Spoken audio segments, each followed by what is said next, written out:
So you didn't make the team.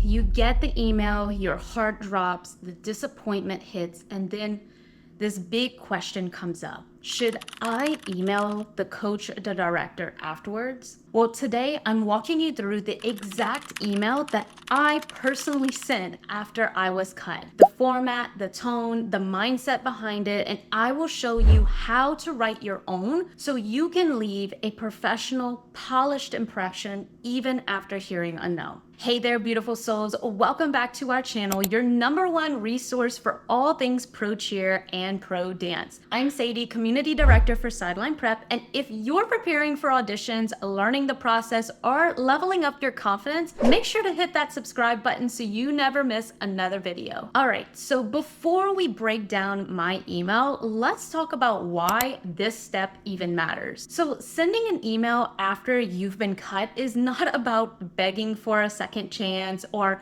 trying to change their decision. It's about leaving a professional and positive impression. You want to show maturity, resilience, and emotional intelligence. You also want to request feedback so you know exactly what to work on. This can also keep yourself on their radar for next season. And this can also help you in building a relationship with the directors and the organization. But here's the reality. Some teams respond and some teams don't. Some directors can give feedback and some just simply cannot. But the act of reaching out professionally is always worth it. And so before we dive into the words themselves, the format of your email says a lot about you. And you want to check all of these boxes. So 1, you want to have a professional greeting. 2, you want to make sure that you have clear, organized paragraphs. 3, no spelling or grammar issues. 4, a respectful and humble tone. 5, no excuses or being defensive. And 6, you want to show gratitude first, then reflection, then the request. Directors can receive dozens, if not hundreds of these for every audition, and an email that is well structured and respectful will immediately catch their attention and stand out. Now, let's walk through the email I personally sent after getting cut.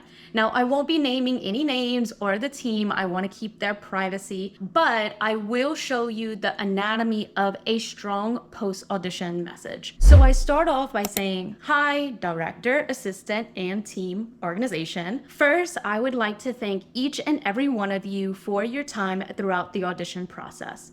Between the candid conversations I had, the prestigious panel of judges we were able to perform for, to just the audition process in general, I enjoyed every second of the auditions for the team. Thank you for making this experience very positive. And so opening up with gratitude by saying, first, I would like to thank each and every one of you for your time throughout the audition process and that I enjoyed every second. This is exactly what you want to do first. You want to lead with appreciation. You're showing professionalism and acknowledging the work that they put into the process. Then I go on to say, I wanted to give y'all and myself some time to really process everything that happened before reaching out. I knew I wanted your feedback on what it is I can do to further myself in this next year and hopefully show y'all at the 2026 audition I should be a team dancer. But I also wanted to give myself that grace of grieving, hearing no, and evaluating what I could have done more to turn the no into a yes. So this right here really is showing emotional maturity. Me saying, I wanted to give y'all and myself some time to process everything. And I also wanted to give myself of grieving, hearing no. So I did wait a little bit, probably a week or two after auditions officially finished, to actually even send this email. And this does 2 things. It shows that you don't just fire off an emotional email in the moment. It really shows your self-awareness and your maturity. And directors really notice that. Then I go on to say, I knew from the start that my weight and athleticism would likely be an issue. Not that I need to be a specific weight or look a specific size to make a team, but I also understand the importance of looking polished and having the stamina and endurance to dance for long periods of time. Being a 1.5 years postpartum, I've struggled to get back to where I was pre-baby, but have been working and will continue working to ensure this isn't an issue next year. I also found that my power and precision could likely be more picture perfect in the way of making sure everything really hits and sticks. I believe because of my time teaching rather than performing the pro cheer style over the last couple of years when I wasn't able to audition in Hawaii, this technique suffered. Knowing this now, I'll be working to gain my power and precision back. Although I feel my interview went great, I did find myself wondering if I didn't truly give all of myself in my answers. There were some things I think I would have loved for y'all to know, but I may have left out. And although what I said was informative, I feel I could have given more. I think I got caught up in not wanting to take too much time answering the questions in respect to not only the director and the interviewer, but to my other fellow candidates I interviewed with, that I left out a lot of what I could have or wanted to mention.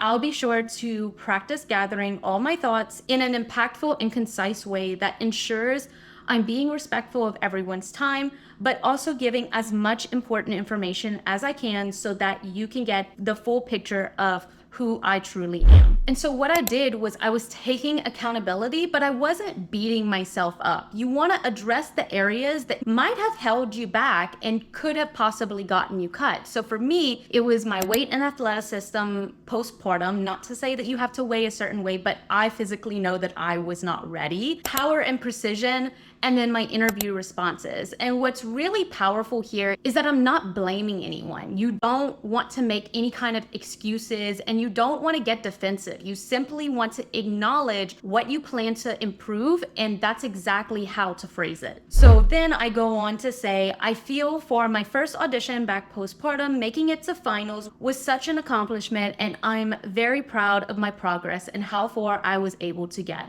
I would love to know if there is any insight you have, critiques from auditions, or just general advice for what it is that y'all would like to see from me next year so I can be sure to properly prepare in the exact areas I need. Of course, I plan to come to any and all prep classes or workshops I can make that y'all provide over the next year, attend home games as much as possible, and continue taking classes to work on my craft. And so this is really just expressing commitment to growth. Me saying I'll be working to gain my power and precision back. Me saying I plan to attend prep classes and continue training. This really shows determination. It shows long-term commitment, and directors love candidates who are coachable and consistent. And then I go on to requesting feedback respectfully. I say, I would love to know if there is any insight you have so I can properly prepare, right? This is key. You asking for feedback, but you didn't demand it, right? Some teams simply cannot provide individual notes, but phrasing it this way leaves the door open without any type of pressure. And then I go on to say, your feedback is greatly appreciated. And again, thank you so much for a positive experience at auditions. I look forward to seeing what's to come for the team dancers and the team this year, and I'll be cheering y'all on from the sidelines. With gratitude, Sadie Reshore, number 27. And so this ending shows support to the organization even after I hear a no, and the directors absolutely take note of that energy. And so here's your formula for a strong post-cut email. You want to lead with gratitude first. Thank them for their time and for the opportunity. And then you want to acknowledge your emotions, but you want to stay mature, not defensive. Then you want to take ownership for the areas for improvement without any negative self-talk. You're just simply saying what it is that you need to work on. Then you want to ask for feedback respectfully and understand that they may or may not respond. You want to show your long-term commitment to coming back even stronger the next year.